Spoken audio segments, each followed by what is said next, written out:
And our final discussion, which is going to be on script extinction and revival challenges and lessons. And for today's discussion, I am joined by none other than Dr. Pippa Steele from the University of Cambridge, who has been leading a variety of research on this topic. And I'm really interested to get into this discussion of the task of script revitalization and what the ancient world has to teach us about it, what lessons we can draw from it. So it's wonderful to be here with all of you today. My name is Michael Reed. I'm a cultural equity consultant. I live in Athens, Greece. So it may be morning, evening, afternoon, wherever you are. Whatever it is, I'm hoping you're having a wonderful one. So with no further ado, let us bring Dr. Pippa Steele onto the stage to tell us all about script revitalization and lessons we can learn from the ancient world. Pippa, thank you so much for being here. Hello, Michael. Thank you so much. I'm really anxious to get into this, but what I think we should do is set the scene just a little bit. And what I'd like you to do is just give us a brief introduction, the work that you do, your research, your background, sort of what led you to where you are now. Okay, sure thing. So I'm based in Cambridge, where, as you said, I have run a couple of kind of large scale projects looking at writing systems, mostly in the ancient world. So I'm coming at writing from maybe a slightly different perspective to some of our speakers. Today, though, we have just seen our colleagues from Warsaw talking about a whole variety of scripts, if people were watching that. Now, I'm very interested in thinking about writing from a fairly complex perspective. So, not just thinking of writing as the sort of visual embodiment of language, but actually as something that people do, something that is a kind of element of culture in its own right. It's a practice with social context. So, my first project, which finished up a couple of years ago, was context of and relations between early writing systems. Now working on visual interactions in early writing systems. So basically, where previously I was thinking about contextual factors, I'm now thinking about the sort of visual aspects of writing. And again, our colleagues in Warsaw just gave a really nice precursor to that, which was really brilliant. Um, So thank you very much for that sort of that introduction and that scaffolding for what we're going to be talking about. So it sounds like basically you're approaching or have been approaching writing less from the standpoint of it being an emergent property of human language and more, as you said, an art form, a form of cultural transmission in and of itself. yeah, absolutely. And if you think about it, everyone, or almost everyone in a society, is likely to be able to speak and to use language, but it's not a given that everyone in a society will be able to write or will be interested in writing, even. And, the societies across the world today are different. Societies across the ancient world were different. I know we're used to thinking of the ancient world as having much lower literacy, but really it varied very much between different societies and communities. So, there is no single fit for any given community. And yeah, I think it's very important to think about writing from that broader perspective. Absolutely. So something that I thought was really interesting was, you were kind enough to forward me some pages from your most recent. It is your most recent book, right? Exploring Writing Yeah, Systems and Practices in the Bronze Age Aegean. yeah. Fascinating book. Highly recommend it to anybody Thank out you. there.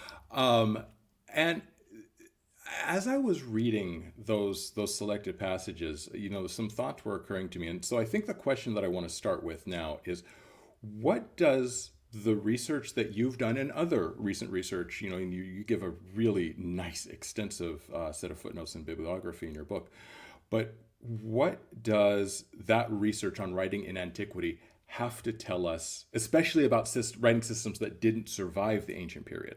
What does that have to tell us? What lessons does that have for us today, Mm. working in script revitalization or preservation or Renaissance?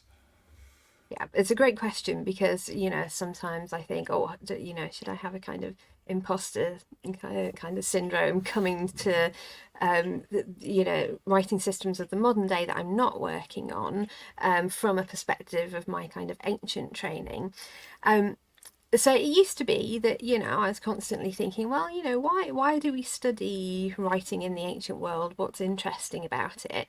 And the more I studied it, the more I realised that actually, when you look at historical writing systems, whether in the ancient or medieval periods, you can look at their long-term trajectory, and that is really valuable because it means that you can firstly look at times when a writing tradition and the language or languages that were used with it had a kind of higher vitality. So I tend to use the term vitality, which is quite common in discussions of language endangerment. So when, the vitality was sort of higher, and then when it may have dropped and why it might have dropped. Crucially, if you look at historical writing systems, you can see when they disappeared, and you can think about why they disappeared. And what occurred to me was that actually that gives a really useful perspective for writing traditions and languages that are still alive today, because it's not a given that they will or should die out, and how can we think about what processes might lead to higher or lower vitality levels. So I hoped, maybe naively, that my research could actually do some good in the world, and now that I've explored it more, I'm really excited about that, actually. What are some of the hallmarks? Just sort of getting to that, because I think that's a really interesting discussion. Because if we know the process by which something happens, I tend to believe we are better prepared to deal with that thing, Mm-hmm. right? If we can understand its origins and that kind of thing, and some of the prime movers behind it. So, in your research, what did you see? What common threads have you seen coming out as being sort of hallmarks of a loss of vitality of a script? Because for language, we more or less know them at this point, right? Restriction of domains of usage, reduced transmission from one generation to the next, all that kind of thing. So we sort of know, we have a basic idea of what presages language loss and sort of the stages that it'll go through. And of course, it's not linear and all that kind of thing. But, we have this basic picture. Because there hasn't been much scholarship done outside of scholarship that you and a select few others have done. Have you been able to tease out a similar list of sort of hallmarks of loss of script vitality? Yeah, to some extent, and I'd say this research is kind of in quite early stages. So I work on the Aegean, so basically the sort of Mediterranean, but particularly Greek-speaking areas. So Greece itself, My home. also Cyprus. Right, Yeah, right, absolutely. right. Yeah. And yeah, so what I've particularly been looking at is kind of not just what writing looks like from a sort of linguistic perspective, but what it looks like from a social, material, contextual perspective. And if you look at writing systems in, say, the Bronze Age Aegean, so I'm talking second millennium BC, Crete, mainland Greece in particular, we see a couple of writing systems, Linear A and Linear B. Now, Linear A remains undeciphered. Linear B has been deciphered, and we know it to be Greek, a very early form of Greek that is being represented in Linear B. The language of Linear A we don't understand, but we can. Well, there are a couple of things about it that we can start to understand, and we sort of know a bit about the sign values and so on. Which means that we can approach phonology, but we don't know the meanings of many words, so it's a bit difficult. But what we do know is what people used to write on, where they used to do writing, what the kind of context of writing seemed to have been. And the big trend there is that for Linear A, you get writing in a much wider sort of spectrum than you do for Linear B. For Linear B, which as I said is all Greek, Almost all attested written documents are administrative, and they're on clay. So they used to write on clay documents. And those documents kind of represent, as far as we know, the whole sort of worldview about what writing was useful for. So they thought it was useful for administration. We see very, very little to suggest that it had value outside of that kind of area of life. Perhaps some value to sort of elite people who might have seen it as a sort of symbol of their control over society. In the linear A world, we can see that people are using writing in religion. We have more inscriptions that are more like graffiti, maybe sort of, probably done by a wider range of people than is the case for linear B. Now, that was sort of my way into vitality for these two systems. So particularly that wider range of usage seems to be associated with a kind of higher vitality. So linear A, although we think of it as disappearing, it didn't really disappear, it was just adapted to write Greek. So the writing system lived on, but it was adapted and sort of changed in various ways and started to be used for a different language. And there are various reasons why there might have been a change of language there. Linear B, on the other hand, just abruptly disappears, and it looks, historically, it looks like it went almost momentarily. At the same time as there were a lot of kind of collapses and so on, and the administrative centres where it was used were destroyed largely by fire, and it very much looks as though writing just it wasn't robust enough to survive whatever crises happened to the society in general. And so thinking about vitality helps you to think about, well, could that writing system have survived if it was used for a wider range of purposes, if more people in society could have used it? Because it's not the case that all Greek speakers in that area at that time must have died simultaneously, right? No, nobody thinks that. So there must have been people, but they weren't interested in continuing writing, as far as we can tell. And then when writing resurfaces in that kind of area, kind of the main part of Greece, it does so a few hundred years later in a completely different writing system, which is borrowed from a completely different direction. So the Greek alphabet, which is closely related to a lot of alphabets today. So it's a really interesting tale of sort of two different outcomes there. So it sounds like then what we're hearing is that one of the sort of danger flags for loss of vitality is, similarly with languages, that restricted domains of usage. But then, if you have a script like linear B, in language death, usually what we'll see is a language being widely spoken as the community language, and then some influence will narrow its domains of usage until a lot of times all that's left is liturgical usage, and then the language dies out functionally as a living community language. And it sounds like with linear B, it was sort of from the beginning restricted in its domains of usage. And because of that very narrow track that it had, it wasn't able, it wasn't very robust then. And it wasn't really resilient when societal, especially large societal changes came. So Yeah.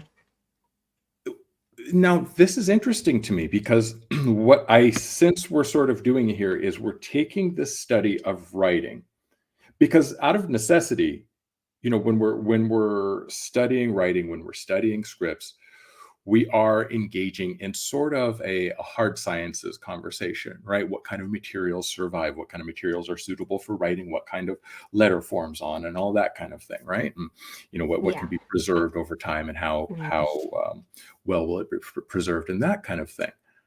But so while we necessarily have to start with that sort of hard sciences grounding, or maybe not even start with it, but while there will be some points of contact in what we're doing with that, what I see in your project here is this sort of moving it back to a reconsideration of the human element, almost saying, okay, what did they write? What did they think about writing? What was their Mm. attitude towards writing? What was their attitudes toward this script in particular, toward writing in general, about the act of writing, about the significance of it? So really looking at the very human purpose behind the act of writing and the use of a particular script. Is that a fair assessment?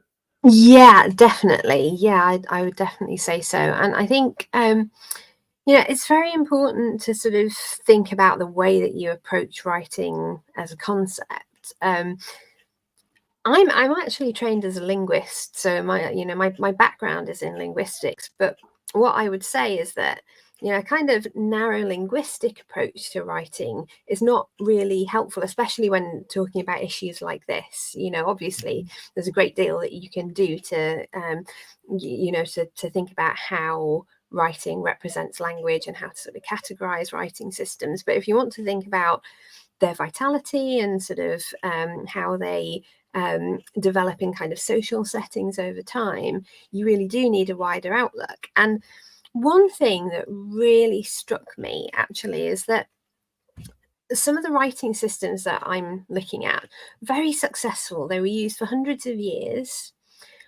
but they don't have a very good, or that's kind of a subjective term, but they don't have a very good fit to the language.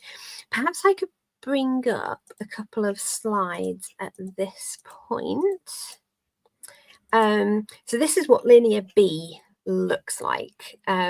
So series of signs, you can sort of see how they're divided into words. They're written on lines. Looks very much like writing as we may think of it. Though we've had some nice views of how different writing systems can be.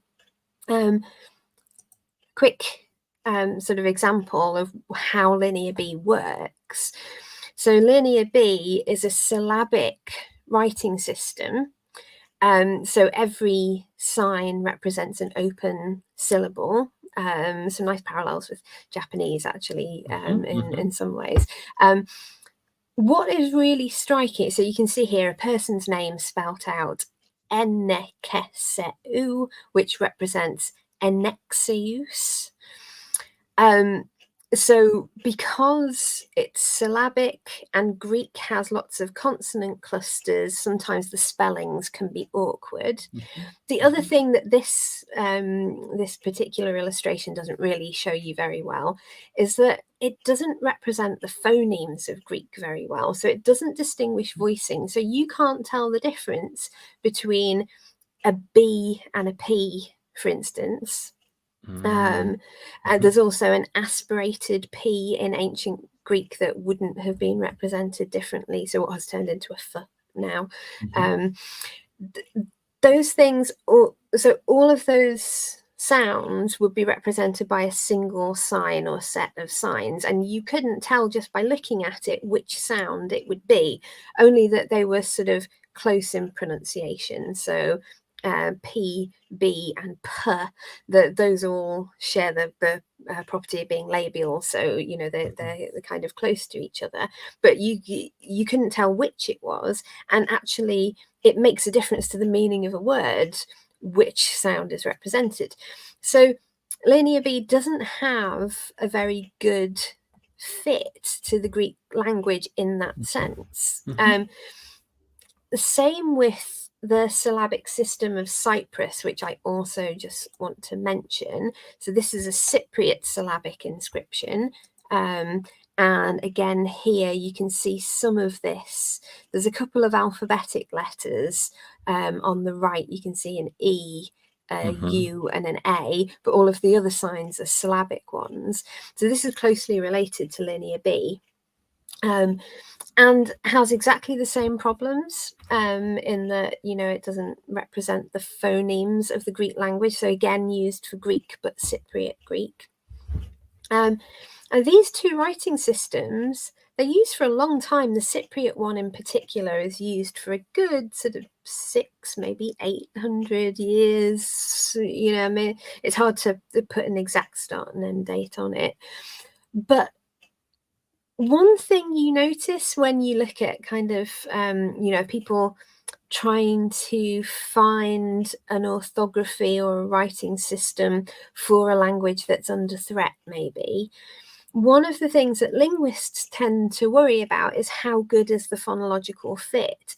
And one thing that the ancient world shows you is that actually the phonological fit may not be the thing to worry about most, because some writing systems have been very, very successful while having a kind of slightly awful phonological fit. And you only have to look at English today to see I how was you don't need a just perfect mapping, you know. I was just gonna say anybody who is familiar with English Yeah. or French or Gaelic, like, kind of knows that the whole morpheme grapheme relationship has gone out the window a long time ago. Yeah, exactly. And they're sort of imperfect in different ways, but you can Uh-huh. see that actually, that's probably not something you want to be as concerned about as other issues, like, what do people, like you were saying, what do people think about this writing Mhm, system? What do they think writing is good for? mhm, Where does it belong in their society? Those are much more important questions. And so this slide here shows a coin, and this is towards the end of the use of the Cypriot syllabic script, when people on Cyprus, so people using that writing system right up to the Hellenistic period, so sort of after mhm, Alexander the Great, so we're talking third, second century, it's still around, but by the third, second century BC. mhm, By the first century BC, we don't have any definite examples. So perhaps dead or moribund by that time. mhm, But what's interesting is that, people get interested in using another writing system that is used widely for Greek at that time, namely the Greek alphabet, so the one that's still around today. mhm, And because they're interested in that, and they're kind of interested in other Greek speakers in the Mediterranean, um, they kind of turn away from the Cypriot syllabic script, which has for hundreds of years been closely linked with Cypriot identity. So you can look at points in time when that writing system has really high vitality. We see even sort of mercenaries abroad in Egypt using it. Actually, this is a graffito in Egypt on an Egyptian monument written in the Cypriot syllabic script. So we know literacy was probably quite widespread. mhm, Um, and at one point, high vitality, at another point, it's losing vitality, probably because of competition, probably not, or not just because there's a new administration in Cyprus who use the Greek alphabet for official purposes. That's going to be part of the story, but not all of the story. mhm. It sounds like, and maybe your research has shown something different, but it sounds almost like the gravitational mass of Hellenic culture sort of having shifted and having, developed its own, adopted its own alphabet derived from Phoenician, um, sort of turned Cypriot eyes toward that across the sea there over to our Yeah. neck of the woods. Um, Mm. Yeah, there are some eh, periods when it's particularly on the agenda. So the right. Persian Wars, for instance, people in Cyprus are thinking, oh, well, are we with Greece? People who speak Greek over there who have a language similar to ours and so on. It's all about identity, and that's really strongly entrenched in writing and language. I was just going, well, and of course, I mean, anybody who works with language knows that language and identity are deeply, deeply interwoven. I mean, the issues of language and identity are why we have Bosnian, Serbian, and Croatian as separate languages, when even their speakers largely acknowledge them as, with differences, don't get me wrong, but functionally the same language. But it's a Yeah. question of identity, which I respect. Um, and then, you look at a place like Cyprus that for so many ages has been a crossroads of Hellenic identity, but also of Levantine identity, and of all of Yes. these things. It's never really been this cultural monolith, and has had those moments, like you say, of Mm. sort of looking toward Athens to see, Mm. to get its cues, but then at times looking other places too, or Yeah, wanting to set itself absolutely. apart as Greek, but Greek in a very distinct way. Yeah, Um, very much so. and so that weaving of identity into these questions of even what script are we going to use, and how is that going to be, how is that going to reflect, preserve, promote our identity? Really interesting, and I can see some parallels with that in the modern day as well, for sure. Yeah, absolutely. Yeah, and I think, the modern world is so kind of diverse, and I think it's easy to look at the modern world and think, oh well, almost all writing systems are alphabetic. I think there's this great tendency when people talk about modern writing systems, actually, to say that almost all writing systems in the world are alphabetic. They were all they were all created because of a single moment sometime in the second millennium BC. Has my camera frozen? It looks It frozen. looks like it may have. Oh dear. It's no big deal. I'll tell you already that I have made far worse faces and had my camera freeze. So I am just gonna check. there are plenty of mid-sneeze camera freeze shots of me out there. So Yeah.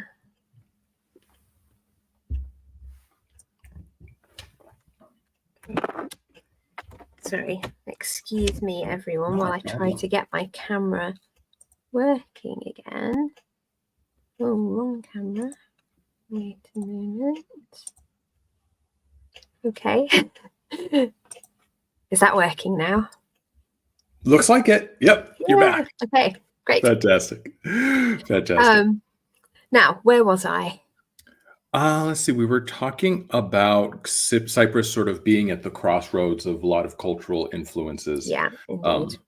throughout the ages, and that just sort of that tying of identity, not just to language, which we know that's established, right, but to script as well. Yeah, indeed. Yeah. Oh, yeah. And I was just saying, wasn't I, about all of these kind of alphabetic writing systems across the world. And the way people talk about the modern day, very often, you see sort of memes going around the internet and things, all these writing systems are sort of descended from this one place. And actually it sort of obscures the diversity of the modern day. And there's what we see in the ancient world, different situations but very similar. And that's again where I think there's a good reason to sort of look from the ancient world to the modern day and sort of see where those similarities are. And I think there are lots of kind of situations now where we see people who may have a kind of traditional writing system, or very often a more newly created writing system, where it's become very closely tied to the identity of the people maybe speaking a particular language or belonging to a particular community or group. And identity is very high on the agenda. But one thing that can be difficult is to make the writing system really kind of successful, used by a wide range of people, used in a variety of contexts. And in the ancient world, those are the sort of features that seem to make writing successful. And that's one of the reasons that actually I sort of started thinking about, are there any useful observations from what I'm doing? Because it's not anything new to say, well, if a writing system isn't passed on from one generation to another, then it won't, it won't survive. But actually to sort of think in much more detail about contextual factors, I think is useful, and something that, people working with communities or kind of working on writing systems today won't necessarily be thinking about. So I'm really, really keen to get people talking to each other. I think that's absolutely fantastic. And actually, apropos of what you said about, people who are working in these communities, we highlighted it a minute ago, but I just want to re-highlight it again. We had a comment saying that said, can't overestimate the resonance of identity. There it is again. Thank you so much. Can't overestimate the resonance of identity over phonological fit. And this to me, and I agree 100%. I mean, and just put aside even what we were saying about the existence of French, English, Gaelic, and many other languages. There are very few Mhm. languages that have a one-to-one morpheme-grapheme relationship. Um, but over and above that, over and above the sort of pedantic prescriptiveness that we can fall into, in academia, because that's what we do, um, I think there's a larger issue there Mm, of which is another thing we can do in academia sometimes, especially in Western academia, going in and saving people or fixing people by instead of saying, what do you need? What do you mm, want? What are you trying to accomplish? And what do you need from us to help you accomplish that? mm, Going in and saying, we are going to do this because we have found the way, we are the enlightened ones who have found the ways to do it. And we are going to come and show you poor benighted savages how to do it. And of course, it's not that blunt anymore. I mean, read some anthropological texts from the early 20th century, and whew, that's a wild ride. But mm. just it's couched in more genteel terms now.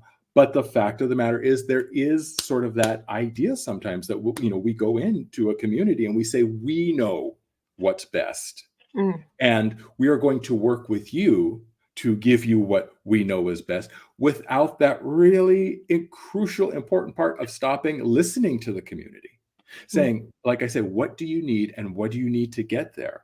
And taking their lead on that. And so, which means listening to what is your identity. And it goes back brilliantly to everything you said. Listening to what is your identity? What do you think about the act of writing in general? What do you think mm, about writing with this particular script? How does that sit with your identity? Are there scripts to which you have a sense of resistance because of the history mm. with them? There are speech communities that feel some kind of way about the Latin script, about the Arabic script, about Chinese characters for those reasons, because Mm. they are reminders of a time of colonization or whatever. Yeah. Um, so I just, to me, it really does go back to that what you're talking about, really making sure we're listening to those communities, Yeah, and their absolutely. understanding of what their identity Mm. is. Yeah, and I so in my book that you mentioned, I sort of ended with some ideas about how my research might help us to think about sort of maintenance efforts, script revival, maintenance generation, even. Um, and one of the things was really sure of by the time I'd sort of done this research on the ancient world is that those community views really, really matter. And Mhm. I've been sort of reading around. I'm not by any means an expert in modern writing systems, but I've been sort of reading around. And there's one example that sort of resonated with me from a contemporary Mayan language where there's now, I may not be exactly right on the details, it's not my specialist area, but there's a conjunction E, which happens to sound very much like the Spanish conjunction E, Hmm.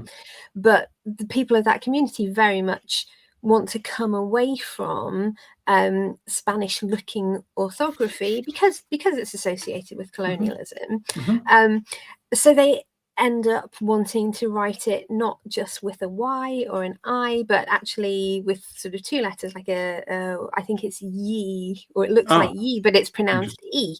Yeah. But it's just a different way of writing it Right. because that shows that this is this language, this community, this identity. It's different and it's ours, and that's really important. Um, Absolutely, mm. absolutely. We've got a really interesting question coming in here. It says, "Thanks for the insightful discussion. You're very welcome. Thank you for being here. Similar to Linear B, were there other scripts or writing systems that got lost? Could you share your thoughts on that?"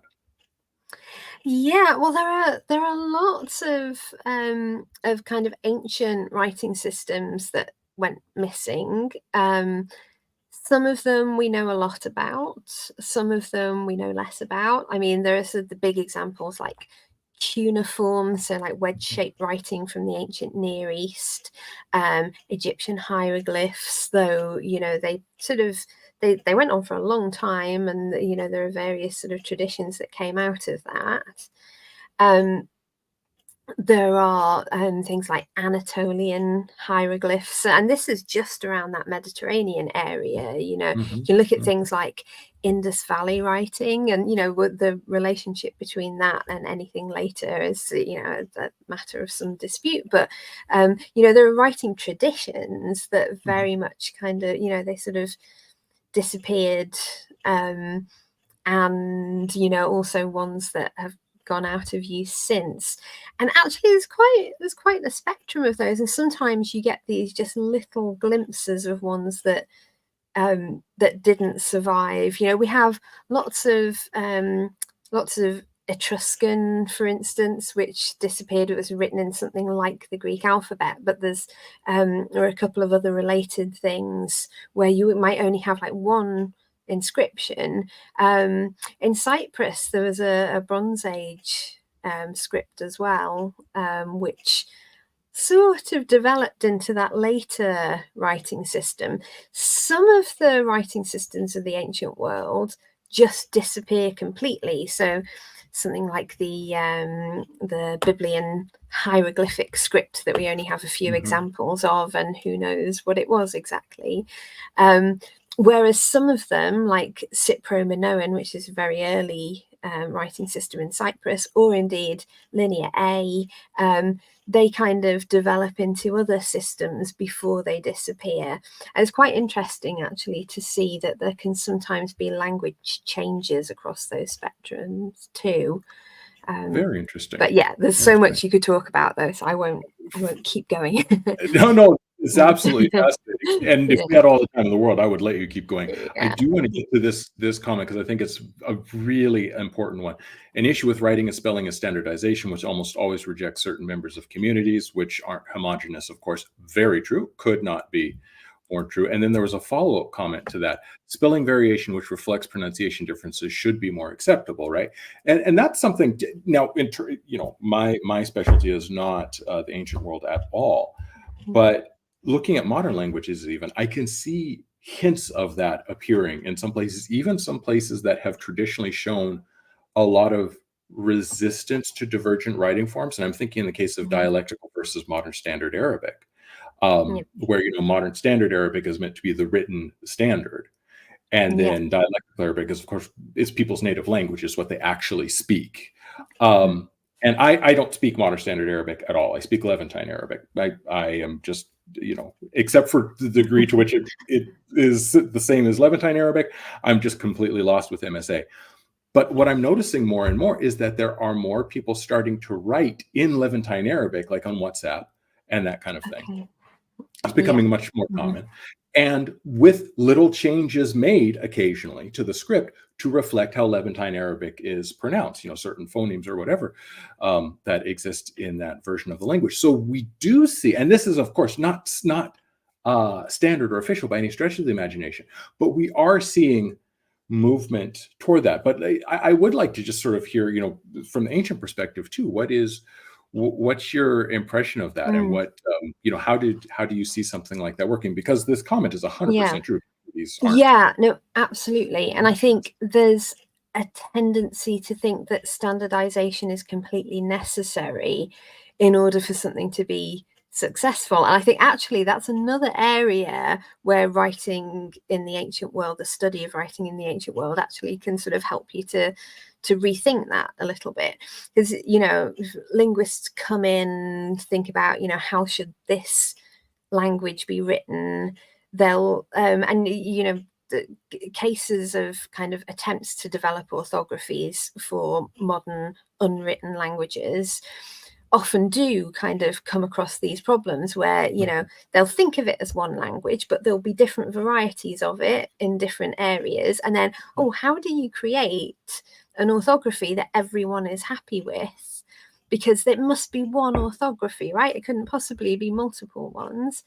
And I think actually, there's a good point to stop and think, oh, well, does it need to? So if you look at the Cypriot syllabic script, to take just one example from the ancient world, Cyprus was very politically diverse, and the people from different kind of city kingdoms on Cyprus sort of had separate identities, and they had some distinctive features of writing that were sort of local, and they really embraced that.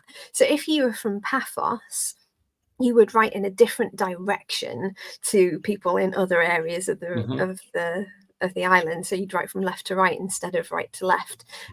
So really, and the shapes of signs slightly different and so on. They were really embracing that variety, and that did no harm to the writing tradition, not in any way at all. And I think actually embracing diversity is probably much better thing to do than to try and sort of squash it and pretend it's not there. I mean, you're never going to get me to disagree with that. And you're right. Like we need to break out of this idea that it needs to be this rigid standardized thing to be able to survive. We're coming up to time here. I do want to address this. If there's time to share our thoughts on the prestige of the Greek alphabet in present day Greece and whether the Roman alphabet is encroaching in many domains. Yes. Yeah, I mean, let me just tell you. Yeah, that's a big question. Not my specialist area, so I wouldn't like to say a definite yes or no. I mean, I know, you do see more and more of kind of Roman alphabet sort of turning up, I think, but I wouldn't like to say that I know exactly kind of in which domains it's encroaching more. I mean, and there are reasons for it, obviously, and some of them, are more about language, and some of them more about identity. So, and that's the interesting thing for me. Exactly, absolutely, because that's the thing. I see it all the time here living in Greece, but it is for language and identity reasons oftentimes because it's not using the Latin alphabet for everything. It's using it specifically for English, and using English to communicate a level of sophistication or education or whatever. So it's very, very, very apropos question.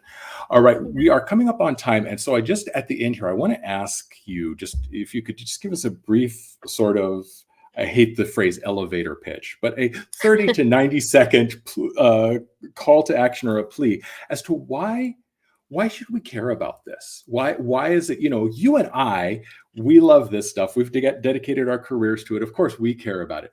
Why should the average person care about this issue? Yeah, and it's a great question because it's not a given that every language or every culture should survive. I work on the ancient world, so I know that more than anyone, And by studying those cultures, those societies, I'm not saying, oh, they should have survived. It's not really for me to say. But what I do think is really important is firstly to note that, there are languages, cultures, writing traditions that are around in the modern day that are in danger of loss against the wishes of their users. Sometimes, this is political oppression, it's a result of colonialism. It's a result of various unpleasant things that have happened over time and are still happening now. And, it's very important, I think, to make sure that, everyone should be equal and should have equal access to language and should have equal opportunities to learn in their own language. So I volunteer with the Global Coalition for Language Rights. I'm very passionate about language rights generally. And I think, it's so important that actually we give people the opportunity to develop the resources they need for their language, their culture, their writing tradition, and if that means developing a new writing tradition or, kind of doing something to preserve something that's already there, the question is, how can we help? Not can we make it happen and preserve it artificially? It's how can we help? And I will just finish by mentioning the Endangered Writing Network, which is an initiative that I have kind of set up off the back of my research, but the idea is to bring people together. So, I research on the ancient world. I want to make that research available to people who are working with modern communities, or I want to involve people who work on typography, because, it's really important, especially today, to make sure that, if you're trying to support a language and a writing tradition, you can do that, from a kind of digital perspective. And we're going to see more on that later on in the program of events today, I know. So I won't say too much, but bringing people We'll give together, away the show. that yeah. Yeah, no spoilers. But yeah, bringing people together to try and answer those questions and to help where it's possible to help. That's what it's all about. Because in the end, it's an access issue, it's an equity issue, it's a justice issue, isn't it? Exactly. It's about inequality, and we can do something to help, so let's do it.